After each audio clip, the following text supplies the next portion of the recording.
Salut, te voici actuellement sur la chaîne YouTube Snapstar. Sur cette chaîne, tu retrouveras tous les plus gros clashs de Snapchat et tous les plus gros buzz du moment. Surtout, n'hésite pas à t'abonner tout en activant la cloche des notifications pour ne rien rater du contenu exclusif de cette chaîne. Et oui, sur cette chaîne, tu retrouveras du contenu qui n'est disponible nulle part ailleurs. Sur ce, je te laisse avec la vidéo. Bon visionnage.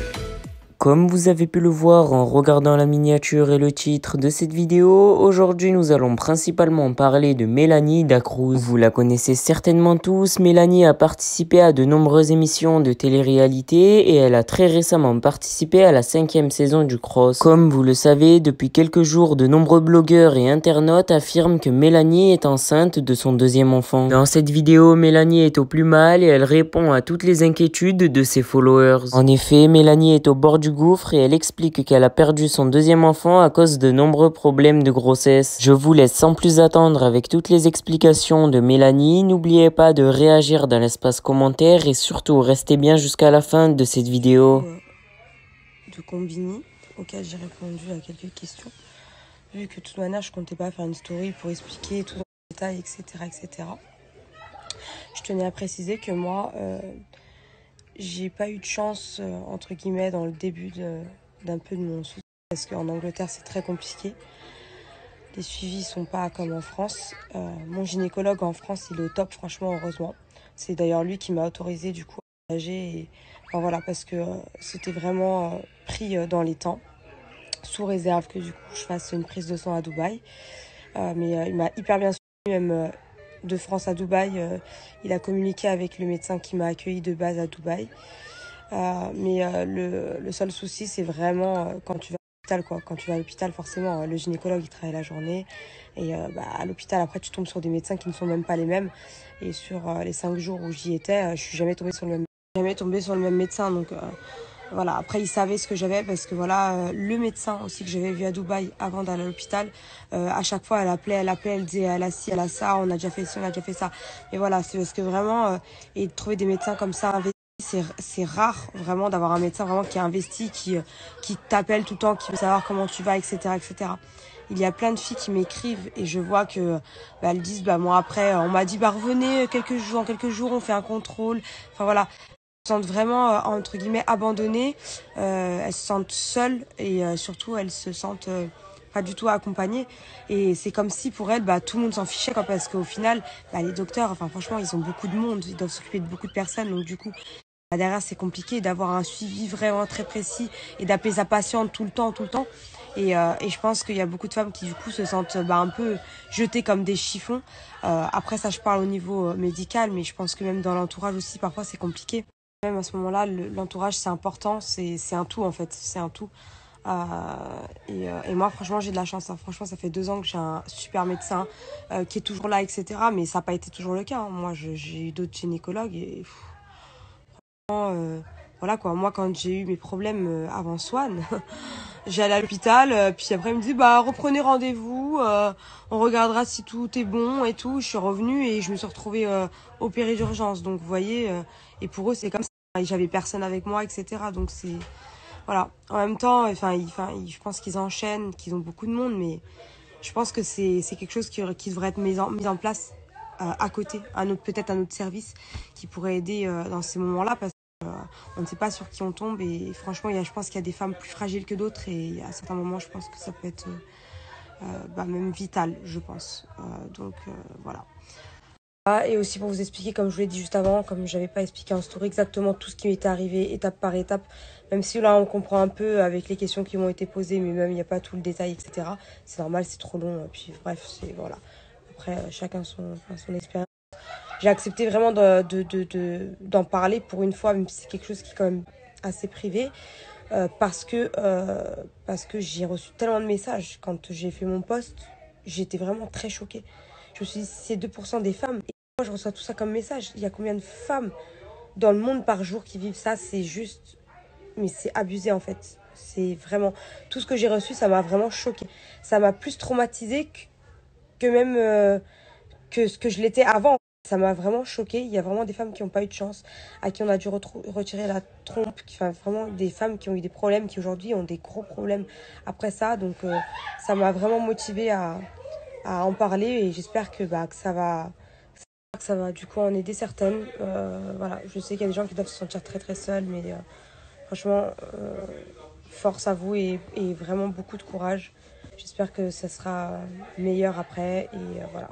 Et pour toutes ces femmes, pensez à toutes ces femmes qui n'arrivent pas du coup à avoir un enfant et qui ont d'autres types de problèmes. Franchement, c'est horrible, je n'imagine même pas. Parce que moi-même, avant que j'ai mon fils, je me suis dit, ça se trouve, j'aurai jamais d'enfant parce que j'ai eu deux problèmes, mais c'est minime par rapport à tout ce que ces femmes-là vivent pour avoir un enfant et toutes les contraintes qu'elles ont parce que peut-être qu'elles ont des maladies qui les en empêchent. Donc franchement, je vous souhaite vraiment beaucoup de courage, soyez fortes et je vous donne toute ma force. Franchement, je vous donne toute ma force et j'espère. Tu vas devoir faire le deuil parce que ta grossesse, il n'y a rien quoi, c'est dans la trompe donc il n'y aura pas d'évolution. Ensuite, tu vois que tu as des complications. Après, on te donne pas trop d'explications donc tu crois que tu as fait un truc de fou et que tu as autorisé une piqûre qui a peut-être tué ton bébé. Speech. Au mois de mai, j'ai appris que j'étais enceinte et début juin, j'ai appris que c'était une grossesse extra-utérine. Mon gynécologue m'a fait l'échographie et il m'a annoncé qu'il n'y avait rien dans l'utérus et que c'était placé dans la trompe. On l'a vu, il m'a donné une injection ça s'appelle méthotrexate si je me trompe pas. C'est une injection qu'on vous donne pour justement stopper la grossesse et du coup faire que ça diminue parce que si ça l'œuf grossit dans la trompe, du coup ça peut exploser la trompe. Quand mon gynécologue m'a dit que la grossesse n'était pas dans l'utérus, j'étais super déçue. Au départ, tu te dis pourquoi moi? Pourtant là, je suis en bonne santé, je suis pas stressée, je vais bien. Cette grossesse, elle était désirée, on n'était pas non plus stressé en mode on veut un bébé absolument, etc. Mais voilà, on se faisait une joie en fait d'attendre ce bébé. Comme j'ai rien eu et que j'allais bien, j'ai pris l'avion, je me suis rendue à Dubaï. Les 2 premiers jours se sont très bien passés. Seule condition, c'était que le jeudi, je fasse une prise de sang pour vérifier mon taux de bêta-HCG. Ils m'ont appelé dans l'après-midi pour me dire le taux il continue d'augmenter et là c'est vraiment la limite. Le médecin qui m'avait vu dans cette clinique m'a redonné une dose de méthotrexate. Je suis rentrée chez moi le lendemain parce que j'allais bien. Le soir j'ai commencé à perdre du sang et du coup j'ai dû me rendre à l'hôpital d'urgence. Quand ils m'ont perfusé, je me suis dit c'est terminé, je vais finir directement au bloc. Ils m'ont dit on va vous faire une échographie. Je les ai vus passer l'appareil sur mon ventre et en fait j'ai vu une poche dans mon utérus. Et là je me suis dit c'est une blague, j'ai commencé à paniquer un petit peu, je les vois un peu en train de me regarder et moi je comprends pas ce qui se passe. Le médecin vient me voir et me dit la poche est dans l'utérus. Donc en fait comme personne m'explique vraiment les possibilités et qu'est-ce qui a pu se passer, je me dis mais en fait j'ai tué mon bébé.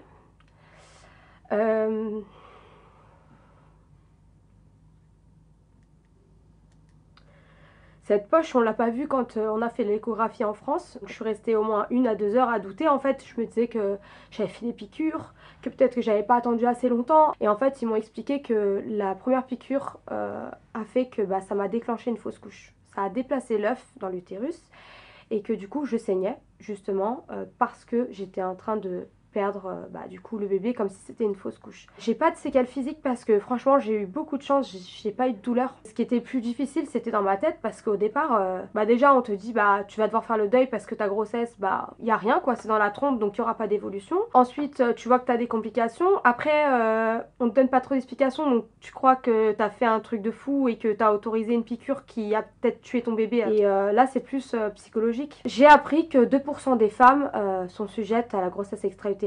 Mais après c'est toi et ta chance. C'est soit ça se règle vraiment de la plus simple des manières, mais si ça va jusqu'à l'opération, ça peut être très très grave. Il y a des femmes qui peuvent en faire plusieurs et à la suite, si jamais c'est quelque chose de courant dans leur famille, moi ça l'est pas. J'ai pas vraiment entre guillemets le profil pour faire une grossesse extra-utérine. Je sais que les femmes qui sont atteintes d'endométriose, des femmes qui fument sont sujettes à la grossesse extra-utérine. Il y a plein d'autres facteurs qui rentrent en ligne de compte. J'ai aucun de ceux-là donc pour le coup, c'était vraiment la faute à pas de chance, quoi. J'ai reçu tellement de messages de femmes qui me disaient « je suis en train de le vivre, je l'ai vécu ». Il y a des femmes encore traumatisées, il y a des femmes qui enchaînent les grossesses extra-utérines. Ça m'a fait encore plus de peine en fait de voir que en fait c'est commun. Il y a beaucoup de femmes qui m'ont écrit et qui m'ont dit qu'elles se sentent seules, qu'elles se sentent pas soutenues. Quand on va à l'hôpital et qu'on subit des choses comme ça, derrière, il n'y a pas de suivi. J'ai fait l'expérience, par exemple, après mes fausses couches, quand j'ai eu des problèmes, ils ne se soucient pas de savoir comment ça va ou autre, alors qu'il y a des femmes qui seraient tentées même peut-être de faire n'importe quoi après une expérience pareille. Ça m'a un peu traumatisée parce que je me dis que si je retombe enceinte, c'est une chance parce qu'il y en a qui peuvent pas, mais ça se trouve, j'ai le risque que ça recommence et J'avoue que ça me... Merci à toi d'avoir visionné cette vidéo et surtout n'hésite pas à liker la vidéo et à nous donner ton avis dans l'espace commentaire. Sur ce, on se retrouve dans une prochaine vidéo. Peace.